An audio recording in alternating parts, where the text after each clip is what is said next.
Hi అండి, అందరికీ నమస్తే ఫ్రెండ్స్. ఈరోజైతే నేను నైట్కి అయితే డిన్నర్ అయితే అప్పేలు చేస్తున్నాను ఫ్రెండ్స్.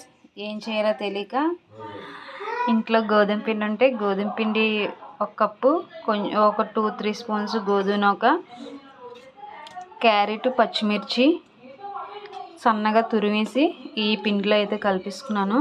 ఇప్పుడు నేను ఇవైతే అప్పేలు అయితే చేస్తున్నాను. ఇడ్లీ గున్న పొంగనాలు అని కూడా అంటారు తెలుగులోని, హిందీలో అయితే అప్పేలు అని అంటారు. నెయ్యి అయినా ఆయిల్ అయినా ఒక్కొక్క డ్రాప్ వేసుకుంటూ ఉంటే అందులో ఆయిల్ అయినా నెయ్యి అయినా వేసుకోవచ్చు. నేనైతే ఇక్కడ నెయ్యి అయితే వేసుకుంటున్నాను.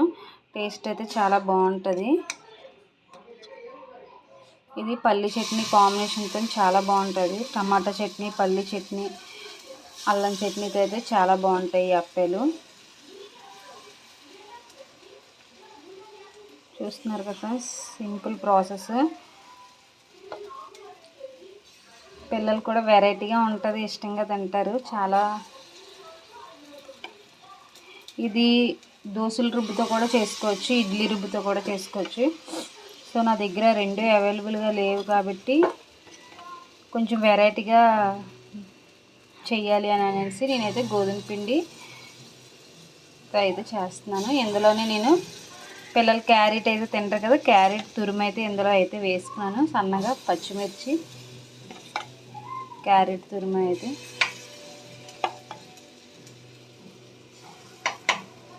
ఇలా అయితే ఒక్కొక్క స్పూన్ వేసుకుని ఇది ఒక 5 మినిట్స్లో చాలా 2 మినిట్స్లో అయిపోద్ది ఫ్రెండ్స్. ఇది ఈ బ్రేక్ఫాస్ట్ కింద కూడా యూజ్ చేయొచ్చు. ఇది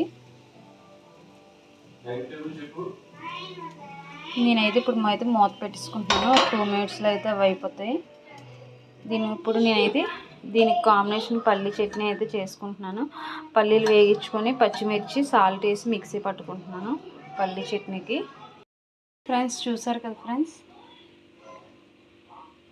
చూడండి ఫ్రెండ్స్, ఫైనల్గా అయితే అయిపోయి ఇలాగైతే తీసేసుకోవడమే. ఇలా అయితే అయిపోయి